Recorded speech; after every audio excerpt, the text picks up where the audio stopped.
vamos a hablar sobre los tres sistemas más importantes del cuerpo humano, que es el sistema cardiovascular, el respiratorio y el circulatorio. Estos trabajan en conjunto para mantenernos vivos, transportando oxígenos, nutrientes, eliminando desechos, además de regular funciones vitales como la temperatura corporal y el pH sanguíneo.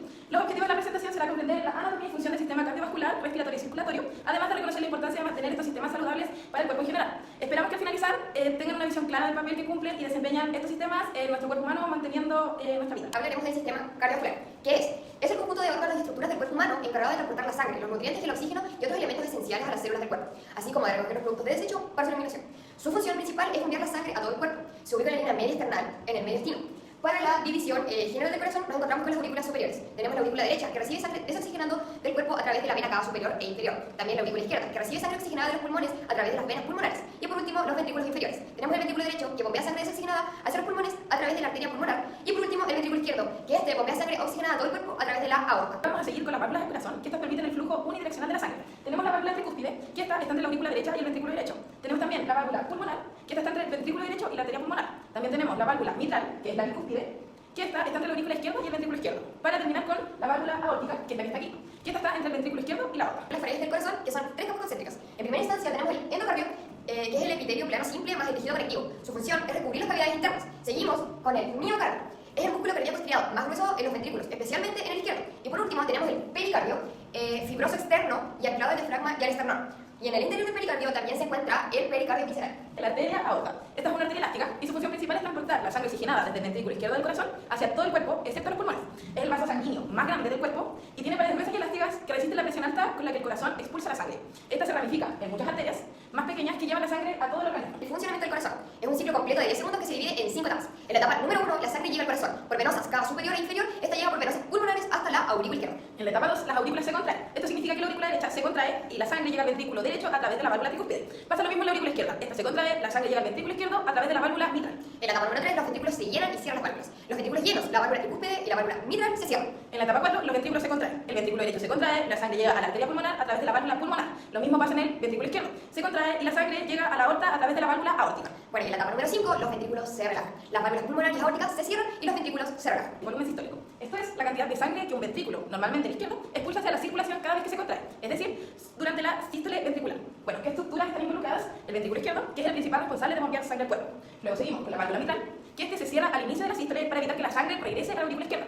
Seguimos también con la válvula aórtica, que esta se abre para permitir que la sangre salga del ventrículo hacia la aorta y finalmente la aorta, que esta recibe el volumen de sangre expulsado. ¿Cómo se calcula? La fórmula es el volumen sistólico es el gasto energético menos la frecuencia. Es decir, cuánta sangre había en el ventrículo antes de contraerse menos la que queda después de la contracción. Algunos valores normales, en un adulto sano, en reposo, el volumen sistólico es de aproximadamente 70 ml por latido, pero esto puede variar según la actividad física, el estado de salud o enfermedades cardíacas. La frecuencia cardíaca. ¿Qué es la frecuencia cardíaca? Es el número de veces que el corazón late en un minuto. Y este se mide en latidos por minuto. ¿Cómo se mide? Tomando un pulso en la muñeca, el cuello o el pecho, usando dispositivos electrónicos como relojes inteligentes, pulsómetro o monitores cardíacos.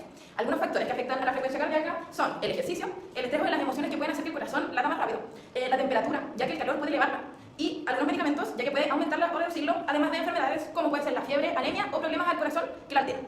¿Qué es la frecuencia cardíaca? El reposo. Es el número de veces que tu corazón late por minuto cuando estás completamente en reposo, es decir, tranquilo, relajado, sin hacer ningún esfuerzo físico. Algunos valores normales de la frecuencia cardíaca en reposo en adultos entre 60 y 100 latidos por minuto. Atletas o personas muy activas tienen un rango en reposo de 40 a 60 latidos por minuto, lo cual es normal en su caso.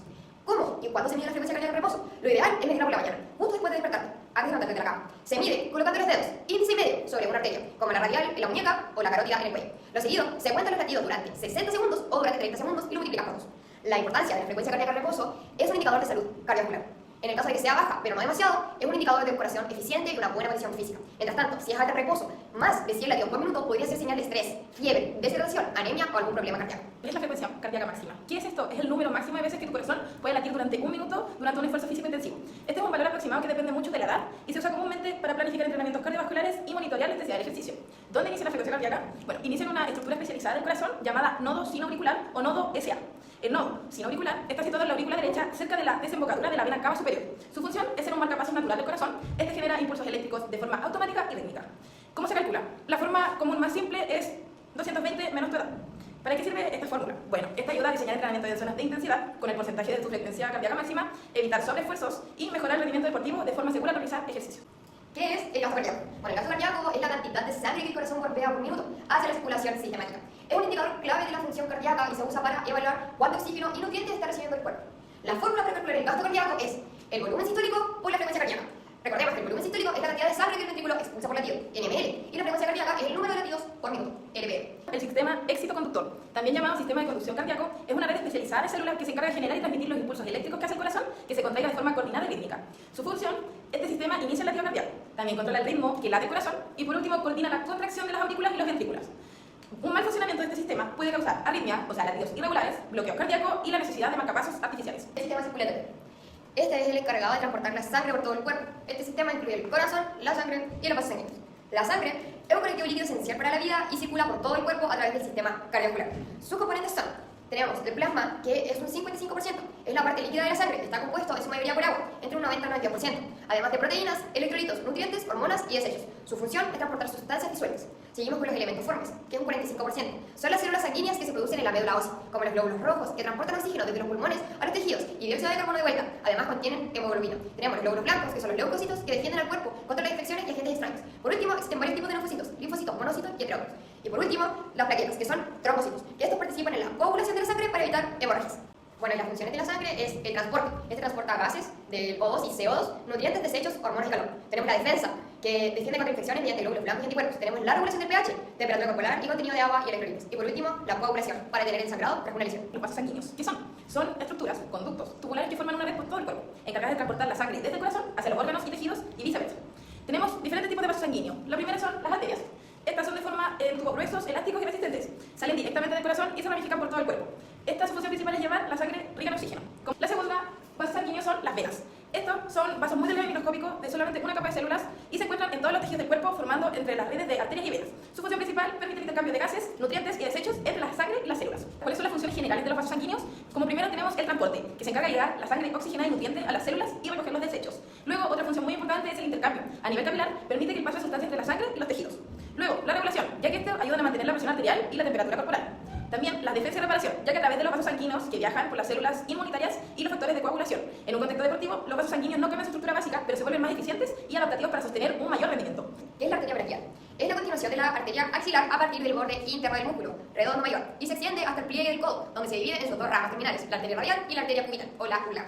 Siguiente, ¿qué es la arteria femoral? La arteria femoral es la continuación de la arteria ilíaca, externa a nivel del ligamento inguinal y es la principal arteria del muslo, encargada de irrigar los músculos y tejidos de la parte anterior y medial del muslo, y parte del abdomen y la pelvis. La arteria pulmonar. Esta va desde el ventrículo derecho del corazón. Su función es llevar la sangre desoxigenada hacia los pulmones para oxigenarse.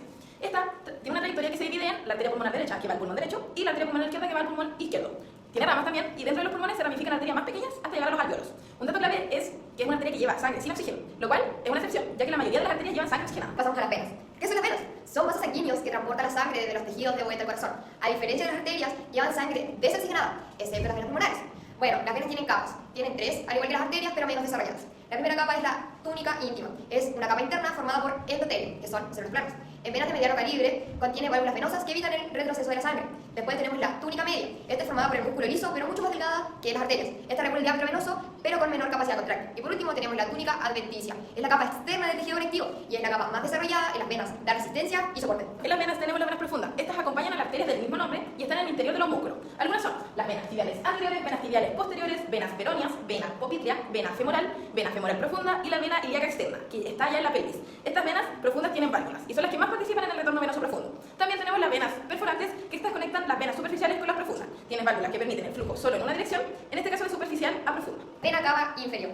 ¿Qué es? Es la vena más grande del cuerpo y su función es recoger toda la sangre desoxigenada en la mitad del inferior del cuerpo y llevarla de regreso al corazón, en específico a la aurícula derecha. Esto se forma por la unión de las venas ilíacas, comunes derecha e izquierda a nivel de la quinta vértebra lumbar, la del 5. Asciende por el lado derecho de la columna vertebral, pasa por detrás del hígado recibiendo venas hepáticas, atraviesa el diafragma por el hiato de la vena cava y desemboca en la aurícula derecha del corazón. Su función principal es el transporte de la sangre venosa sin oxígeno desde los miembros inferiores, la pelvis, el abdomen y los órganos retroperitoneales hasta el corazón para ser oxigenada nuevamente en los pulmones. Bueno, esta vena también tiene capas. Tenemos la túnica íntima, que es la interna. Es el endotelio simple con válvulas, aunque la BSI tiene pocas. Tenemos la túnica media, que es la delgada, con poco músculo liso. Y por último, la túnica adventicia. Esta es gruesa, con fibras colágenas y elásticas, pero es más desarrollada que las arterias. Afluentes principales de la vena cava inferior, venas que drenan el hígado. Tenemos las venas ilíacas comunes, que son formadas por las ilíacas internas y externas, las venas lumbares de la pared abdominal, la vena sacra media, las venas renales, que drenan los riñones, la vena suprarrenal derecha, la vena hepática, que drena el hígado, la vena frénica interior, la vena gonadal derecha, testicular u ovárica. Ojo, la vena gonadal o la suprarrenal izquierda drena primero en la vena renal izquierda y luego a la cava inferior. Vasodilatación. Es un proceso fisiológico esencial que consiste en la expansión de los vasos sanguíneos, especialmente arteriolas y capilares, debido a la relajación del músculo liso de sus paredes. Sus funciones principales es el aumento del flujo sanguíneo a tejidos activos, como los músculos durante el ejercicio. Este regula también la temperatura corporal, liberando calor a través de la piel, disminuye la presión arterial al reducir la resistencia vascular y favorece la eliminación de desechos metabólicos como el CO2 y el ácido láctico. Factores que provocan la vasodilatación es los cambios locales, como el más CO2, la acidez, el calor o la falta de oxígeno. Algunas sustancias químicas como el óxido nítrico o la histamina. Algunos estímulos nerviosos del sistema parasimpático y hormonales. Y por último, los medicamentos como el nitrato.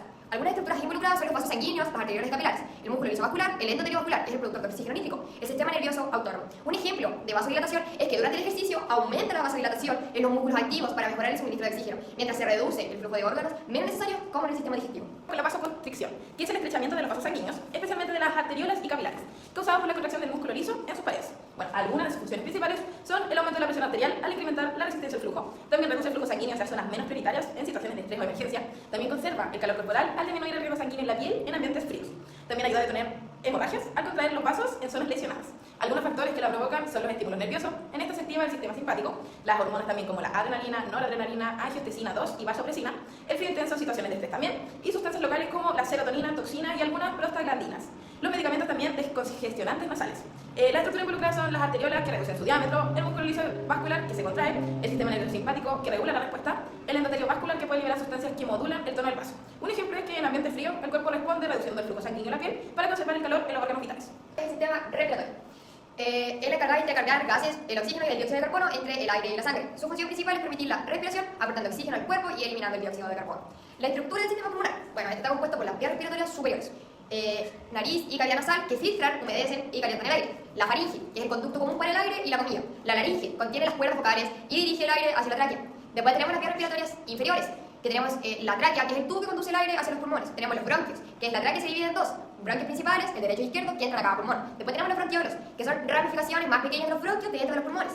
Como tercer punto tenemos los pulmones, que son dos órganos esponjosos situados en la cavidad torácica, protegidos por las costillas, y tenemos cada pulmón está dividido en lóbulos. Tres en el derecho y dos en el izquierdo. Los pulmones contienen millones de alveolos, que son pequeños sacos donde cubre el intercambio gaseoso. Y tenemos los músculos respiratorios, que está el diafragma, que es el principal músculo de la respiración, que se contrae y relaja para permitir la entrada y salida del aire. Y el músculo intercostales que ayudan a expandir y contraer la caja torácica. El funcionamiento básico. Tenemos la inspiración, donde el diafragma y los músculos intercostales se contraen, aumentando el volumen de la caja torácica, lo que hace que el aire entre los pulmones. También el intercambio gaseoso. En los alveolos, el oxígeno del aire pasa a la sangre y el dióxido de carbono de la sangre pasa al aire alveolar.